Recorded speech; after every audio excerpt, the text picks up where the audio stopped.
আজকে কথা বলছি ইগো নিয়ে। এখানে আমি ইগো কথাটাকে একটু লুজলি ইউজ করছি, যেরকমভাবে বাঙালি সমাজে ইউজ হয়, সাইকোলজিক্যাল টার্ম হিসেবে বলছি না। তো ইগো সম্পর্কে কতটা রাখা উচিত, এই নিয়ে আজকে কথা বলবো। দেখুন, সম্পর্কে যখন ইগোর কথা ওঠে তখন সাধারণত আমরা দুটো চরম স্ট্যান্ড লক্ষ্য করি, দুটো চরম অবস্থান লক্ষ্য করি। একটা হচ্ছে গিয়ে যারা মনে করে যে ভালো সম্পর্কে ইগোর কোনো জায়গা নেই, সঙ্গীর সঙ্গে যতটা পারো আপোষ করে নাও, যতটা পারো তার মনের মতন হয়ে চলো, তাহলেই একটা ভালো সম্পর্ক মেনটেন হয়। আরেকদল মনে করে যে আপোষ করা মানে নিজেকে ছোট করে ফেলা, তাই জন্য সবসময় আমি আমার দিকটাকে ধরে রাখবো এবং তার সঙ্গে যে মানিয়ে নিতে পারবে বা তার সঙ্গে যে মিলে যাবে সেই আমার ভালো সঙ্গী, তার সঙ্গেই জীবন কাটাতে পারবে। তো এই দুটো অবস্থানই আসলে একটু সমস্যার। তাই জন্য আজকে কথা বলছি যে কিভাবে আমরা আসলে সম্পর্কে ইগো আনবো এবং কতটা ইগো রাখবো, কিভাবে রাখবো। প্রথম সবচেয়ে দরকারি কথা, আপনি যদি ইগো বা আত্মসম্মান রাখতে চান সম্পর্কে, তাহলে কিন্তু নিজের একটা জগৎ তৈরি করুন সঙ্গীকে ছাড়া। একটা আপনার কোনো এমন পৃথিবী থাকা উচিত যেখান থেকে আপনি পরিপূর্ণতা পান, যেখান থেকে আপনি আত্মসম্মান পান, যেখান থেকে আপনি হয়তো, হতে পারে আপনার প্রফেশন, আপনি টাকা পয়সা পান, হতে পারে আপনার একটা কোনো হবি যেখান থেকে আপনি একটা আনন্দ পান, সৃজনশীলতার একটা জায়গা হয়, হতে পারে যে সেটা কোনো এনজিও টাইপের কোনো একটা সমাজসেবামূলক কাজ যেখান থেকে কিন্তু আপনি জীবনের একটা মানে পান।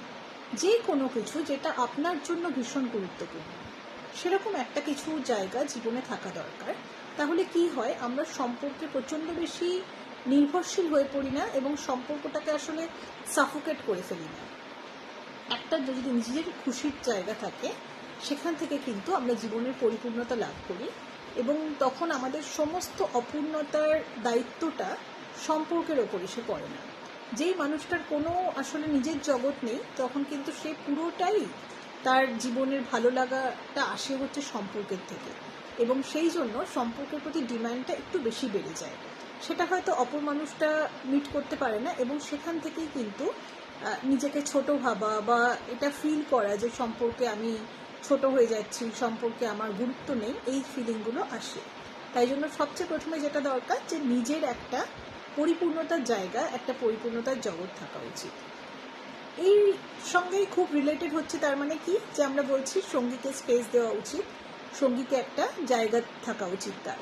এই যে স্পেসটা, এই স্পেসটার সাথে আর একটা খুব দরকারি জিনিস হচ্ছে যে অনেক সময় আমরা হয়তো স্পেস দিই, কিন্তু তারপরেও আমরা খুঁটিনাটি সব কিছু লক্ষ্য রাখি, নিজের পার্টনারকে কন্ট্রোল করতে চেষ্টা করি। আসলে এই জিনিসটা করবেন না। দেখুন, যে কোনো সম্পর্কেও শুরু হয় হয়তো ভালোবাসা দিয়ে, কিন্তু এটা চলে কিন্তু সম্মান দিয়ে। হ্যাঁ, অর্থাৎ সম্মান কিন্তু সম্পর্কের একটা প্রচণ্ড বড় স্তম্ভ, যেটা রাখতেই হয়। আপনি যদি আপনার পার্টনারকে সম্মান করেন, তাহলে আসলে তাকে প্রত্যেকটা ব্যাপারে কন্ট্রোল করার দরকার হয় না। কে তার বন্ধু হবে, তার আত্মীয়র সাথে সে কতটা মিশবে, এই সমস্ত ব্যাপারে যদি আপনি কন্ট্রোল নেন, তার মানে কি, যে আপনি আপনার সঙ্গীকে যথেষ্ট সম্মান করেন না বা তার জাজমেন্টের উপরে বিশ্বাস রাখেন না। তাই জন্য আপনাকে প্রত্যেকটা তার ছোট ছোট ব্যাপারে ঢুকতে হচ্ছে। এই জিনিসটা কখনো করবেন না। তিনি একজন অ্যাডাল্ট মানুষ, তিনি কিন্তু তার দিকটা সামলাবেন। সুতরাং স্পেস দেব এবং কন্ট্রোল করব না, অর্থাৎ তাকে তার মতন ছেড়ে দেব, ঠিক আছে, যাতে করে যখন সে সম্পর্কে আমার সঙ্গে বসছে, তখন যেন সে কিন্তু একটা শান্তির জায়গা থেকে বসে। এরকম নয় যে প্রচুর রিজেন্টমেন্ট, প্রচুর এই কন্ট্রোলিং বিহেভিয়ারের জন্য একটা প্রোটেস্ট তৈরি হয়েছে তার মনে। তৃতীয় হচ্ছে প্রশংসা। প্রশংসা দেখুন, যত করবেন সেটা ভালো। আমরা সাধারণত সমালোচনা করা, বাঙালিরা বিশেষ করে সমালোচনা করার ক্ষেত্রে খুব কমফোর্টেবল ফিল করি, অন্যকে নিজের ভুল দেখিয়ে দেওয়া, কিন্তু প্রশংসার সময় আমরা যেন একটু কিপটে হয়ে যাই। তো সেই জিনিসটা একটা খারাপ, এটা একটা দিক। সেকেন্ড হচ্ছে, অনেক সময় আমরা প্রশংসা মানে প্রশংসা করার জন্য প্রশংসা করি। হ্যাঁ, ছোটো ছোটো ব্যাপারে হয়তো বলতে থাকি, যেটার কোনো দরকার নেই। প্রশংসা শুধু তখনই করুন যখন সেটা সত্যি অর্থবহ, সত্যি হয়তো সে কোনো ভালো কাজ করেছে। কারণ আপনার জেনুইন অ্যাপ্রিসিয়েশনটা কিন্তু আপনার পার্টনার বুঝতে পারে, যে আপনার সঙ্গে সবসময় থাকে বা আপনার সঙ্গে সম্পর্কে আছে, সে কিন্তু বোঝে যে কখন আপনি মন থেকে সত্যিকারেরই মিন করছেন, সত্যিকারেরই আপনার মনে হয়েছে যে সে খুব ভালো একটা কাজ করেছে, আর কখন আপনি জাস্ট তাকে বলবার জন্যই বলছেন। সুতরাং ওইভাবে প্রশংসা করবেন না যাতে করে পার্টনারের সেই আপনার প্রশংসাটাকে অতটা আর গুরুত্ব না দেওয়ার ব্যাপারে আসে। তখনই প্রশংসা করুন যখন আপনি মনে করছেন সে সত্যি ডিজার্ভ করে, এবং মন খুলে প্রশংসা করুন। নেক্সট খুব ইম্পর্টেন্ট পার্ট হচ্ছে কমিউনিকেশন স্টাইল। কথা কিভাবে আমরা বলি সেটা কিন্তু আসলেই অনেক গুরুত্বপূর্ণ অন্য মানুষটার জন্য। তো একই কথা আমরা একটু ঘুরিয়ে বলতে পারি। যেরকম আমি উদাহরণ দিচ্ছি, আমরা যদি এরকমভাবে কথা বলি যে তুমি সবসময় এটা করো, তুমি কখনোই এটা করো না, এরকমভাবে যখন কথা বলি তখন আসলে অপর দিকের মানুষটা খুব ডিফেন্সিভ হয়ে যায়। তার বদলে আমরা যদি এভাবে বলি যে আমি না যখন এভাবে জিনিসটা হয় আমার খুব ভালো লাগে, বা আমি চাই যে তুমি এভাবে করো, এইভাবে যখন আমরা কথা বলি তখন কিন্তু আমরা এই আই স্টেটমেন্টের মাধ্যমে জিনিসটা এরকম হয় না যে তার উপর ডাইরেক্ট কোনো ব্লেম হচ্ছে। সে বুঝতে পারে যে আপনার ইচ্ছে আপনি এভাবে চাইছেন। এই জিনিসটা খুব গুরুত্বপূর্ণ, একটু ট্রাই করে দেখবেন এইটা আসলেই অপর দিকের মানুষটাকে অনেক বেশি ওপেন টু সাজেশন করে। ঠিক আছে, যে ছোটো ব্যাপারে সে রেগে যায় না বা তার ইগো হার্ট হয়ে যায় না। ঠিক আছে, নেক্সট বলবো, সমস্ত ব্যাপারে লড়াইয়ে নামবেন না। Choose your battles. যখন আপনি দেখবেন যে সত্যি কোনো কিছু এমনই গুরুত্বপূর্ণ যেটা আপনার জন্য মানে সত্যি মানে রাখে, সেই জিনিসটা নিয়ে আপনি কথা বলুন। কিন্তু এর বাইরে প্রত্যেকটা আপনার অপছন্দের জায়গা এত কমিউনিকেট করার দরকার নেই, সব কথা সবসময় বলার দরকার নেই। এটাই আমাদের নেক্সট পয়েন্টও ইনফ্যাক্ট আসছে, যে কথা বলবার আগে একটু সময় নিন।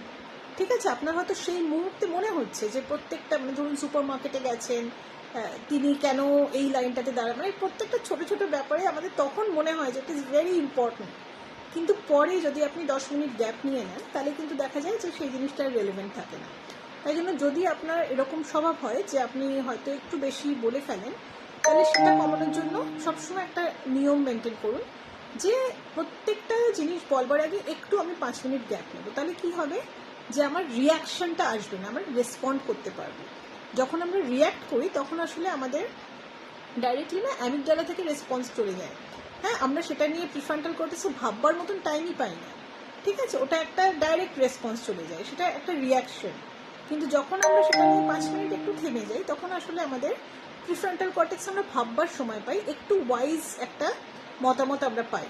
তো তখন আপনি দেখবেন যে আপনার নিজেরই মতামত বদলে গেছে। অনেক সময় মনে হয় যে এই কথাটা এভাবে বলি, বা আপনার মনে হয় যে এই কথাটা হয়তো গুরুত্বপূর্ণই অত নয়। হ্যাঁ, সুতরাং সেই জায়গাটা সবসময় মেনটেন করবেন যে একটু মানে একদম রাগের সময় একটু থেমে যাবেন, 5 মিনিট 10 মিনিট সময় নিজেকে দেবেন। তাহলে দেখবেন যে আপনিও ভালোভাবে রেসপন্ড করছেন, এবং এটা কিন্তু আসলেই আপনার সম্মানের জন্য খুব দরকার। কারণ আপনি যদি এমন মানুষ হন যে প্রচণ্ড রিয়াক্টিভ, হ্যাঁ, তাহলে কিন্তু আপনার ইগো বলুন বা আপনার যেই পারসেপশনটা একটা মানুষের কাছে যাচ্ছে সেটা খুব ভালো যায় না।